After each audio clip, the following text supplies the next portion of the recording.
Yo, what's going on? It's your boy Mike Lowry, KSM Trading 25 on Instagram. We back at it. Today we got FOMC day. You know we don't trade FOMC unless there's a good setup. Today there was a good setup. It was not on SPY though. I'll give you that much.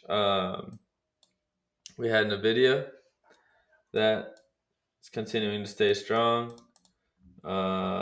And then Tesla was good for puts. You know, if we would have taken that right here, this rejection, but I didn't. Let's see. Meta. Meta puts look nice. Technically, could have grabbed this pullback.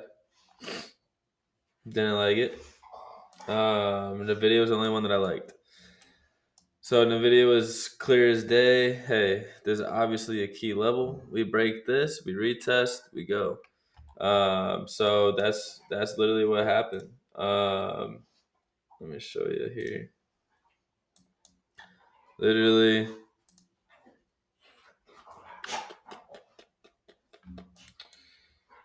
we broke right here on the 5. All right. We came back and retested our key level.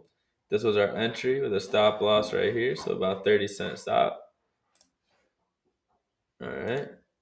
And this was full TP. Well, say this is full TP.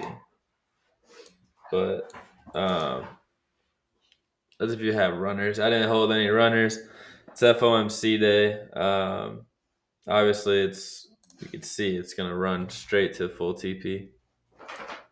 But I stopped here, which still gave me 0.3 to 1.3. So that's a good move, right? It's not too shabby. 177, 179. So I called out in the chat, loading the video. As soon as we broke right here, I was loading. And then entered light. Again, it's FOMC. We're going light. And then 20%, that was probably around here. Excuse me. And 30% trim and leave runners. So this is probably 20, 30 trim and leave runners. And then as soon as we sniped right there, it jumped up. So I said, I'm out of the video here. Just getting tired. I just didn't see. I didn't see the volume on this spike that I wanted to see. And then it came. But, then it retraced. So I'm happy with that execution. That's what I planned for, and that's what I traded. So you can't go wrong with that. If it goes 100%, it goes 100%. Oh, well, I caught a part of the trade. Um, let's see. What is the... Yeah, I'm cool with that. And then also morning night watch list right here, FOMC today. So it may just be crap until 2. I highly recommend if you're in profits to not be greedy. I always tell my people, like, what's going on for the day. FOMC days, people blow their accounts so many times just trying to trade news. Shoot, I've done it too when I was like just itching to trade every day. Bro, I'd be like, FOMC? Let's just we could just leverage, just puts and calls, whatever way it starts going, we'll just sell the other. I did some crazy stuff when I was trying, before I realized, excuse me too, before I realized that it's just like it's the long game, So obviously, when I first started trading, I was like, dude, I want to get rich. Like, I'm here to get rich quick. And then it starts eating at you mentally. And then you realize that trading is just battling yourself every single day and then making yourself disciplined, making yourself patient, making yourself, like even reacting like how you react to losses or how you even look at money. Like, it just changes your perspective on a lot of things. I think trading builds a lot of character. A lot of people quit and don't keep trading because it's hard to trade. If it was easy, everybody would do it. But the few that stick with it, it's gonna it's gonna be rewarding. It's rewarding for me already, and I'm nowhere near where I want to be. But like I said, I've accepted the fact that it's the long game, and I'm here to just get my profits every day.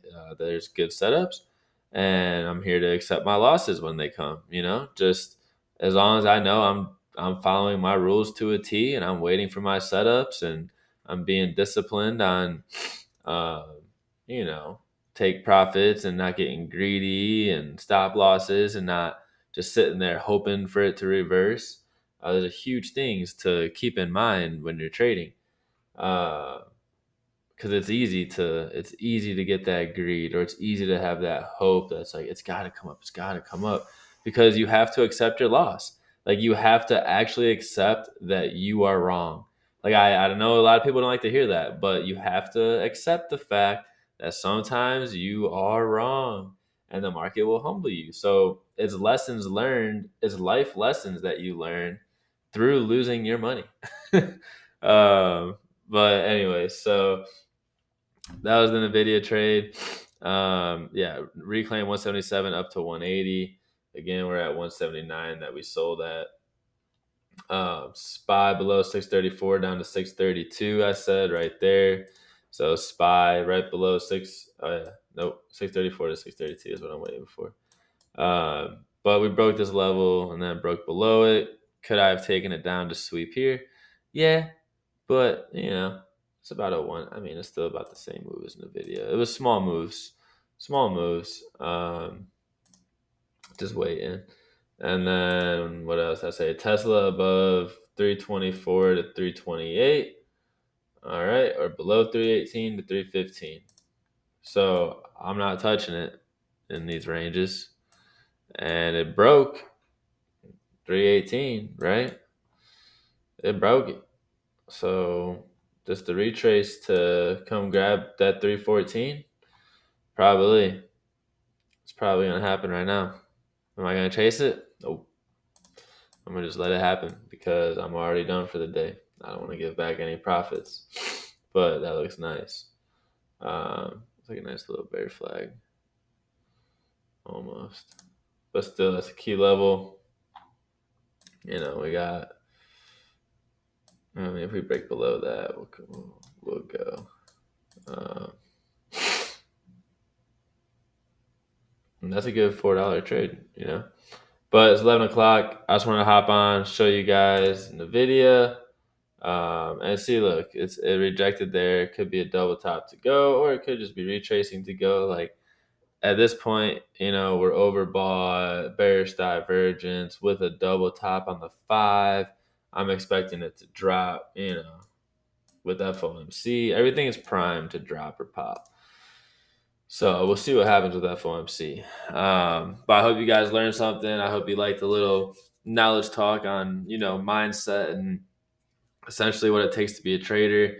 And that's not even, that's just some of it. So if you like what you're hearing, like, comment, subscribe. We'll be back tomorrow per usual. And we out you.